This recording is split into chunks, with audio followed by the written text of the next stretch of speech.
Great news this morning. I woke up and I checked the agricultural website and the bird flu ban's been lifted, which is great news for us.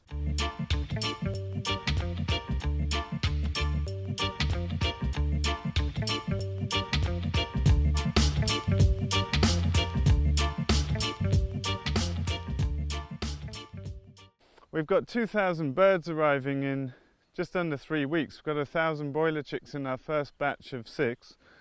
And we've got 800 layers coming to fill the eggmobiles here. And for us, it's a major part of our economy. There's about 1.7 million crowns of revenue generated by our pastured poultry, which is about 170,000 euros or so. So it's it's not as simple as saying, oh, we're not going to raise any birds this year. So we had gone through this whole process mentally preparing for what we would actually do. But I can say I'm mightily relieved to hear this ban is lifting. It's really important for us. I mean, we're producing over 8 tons of pastured broilers and about 15 tons of eggs each season. And it's really what sets our products apart, the ability to move our livestock every single day. We don't believe in free ranging. We believe in time control grazing.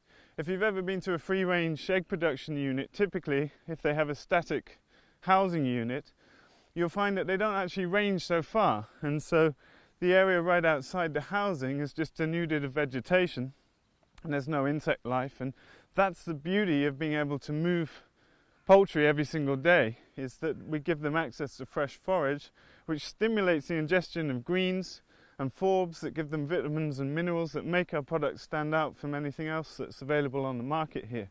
But critically, it also means they get a lot of insects. And when we did our pasture surveys, we did, Kate, who was here in the first year, did a lot of invertebrate studies. And chickens are omnivores, they need meat protein. We live in a clumsy, topsy-turvy world where some organic chicken foods have got soya protein, usually imported soya. But this isn't really what a chicken needs. A chicken's an omnivore, it needs meat protein. And so by moving freshly onto daily ground, we stimulate the ingestion of a lot of insects. And our insects and invertebrate studies here showed that they were taking, you can find out about this in our book, there's all the initial studies we did are in there. And the way we did those invertebrate studies is we put pit traps in the ground, and you can measure the species and number of insects before birds come through, and then you can measure again afterwards, and you can gather a picture of what insects the birds are taking and in what quantities.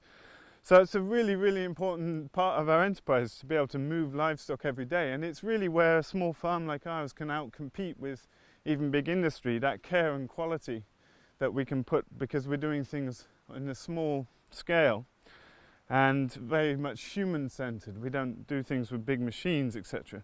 So that level of care and quality is really, the benchmark that sets the quality of our product apart. I'm so excited to get the eggmobiles back on the move, actually. It's such a joy to move animals around daily. They really enjoy it. You'll see this summer as we follow the farm, but super nice. We got new wheels on the Rhino with better mud grips because it had road tyres before. We don't have a tractor here and we don't really need one.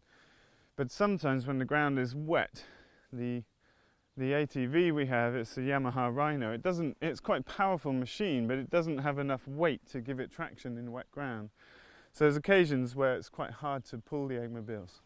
Something we always do actually is we always come in the tops of fields in our grazing plants. And that's because we can allow gravity to help us move the eggmobiles down each day. And yeah, we'll make a video soon about the plans for the grazing this year, because we're going to do things quite differently. We've got all of our neighbours extra ground. These beautiful paddocks, you can't really see here, but we have a few hectares, 2 beautiful sheltered paddocks in the back there that haven't had animals for many years. So we're really excited to get over there with the cows and the sheep. We'll probably have a couple of extra calves this year, so we'll probably have 7 cows and about 50 sheep grazing over there, mixed in with grazing here, but we can't take the eggmobiles over there. It's too challenging in the terrain there. In many cases, industrial poultry is raised indoors. It doesn't have access to sunlight, to fresh air, etc. And we don't really ever believe that poultry should be raised like that. It's not necessary, and it's really where small local farms can do such better job than big industrial productions, obviously. But it's, you know, the way we're raising our birds here, what excites us about these enterprises is the soil building capacity for small farms from poultry. I mean, there's nothing like it. To really have an impact on the ground with ruminants, you need a lot of ruminants and you need a lot of space. So for small farms, cows, sheep, etc., it's not going to build soil so fast as having large flocks of poultry, because we can keep large amounts in small space. So for us it's been vital, and you've probably seen old videos we've put up. It's amazing what the poultry have done. You know, you couldn't do that with any other species on a small scale like we're working on. It's time to build more poultry pens. We're going to need a whole bunch of new pens that we tend to build out of scrap wood that we get from local mills, and just simple roofing and chicken netting. So we've got a few to build before the birds arrive, but we've got 3 weeks till the chicks arrive, and then another 3 weeks till they'll go out on the pasture.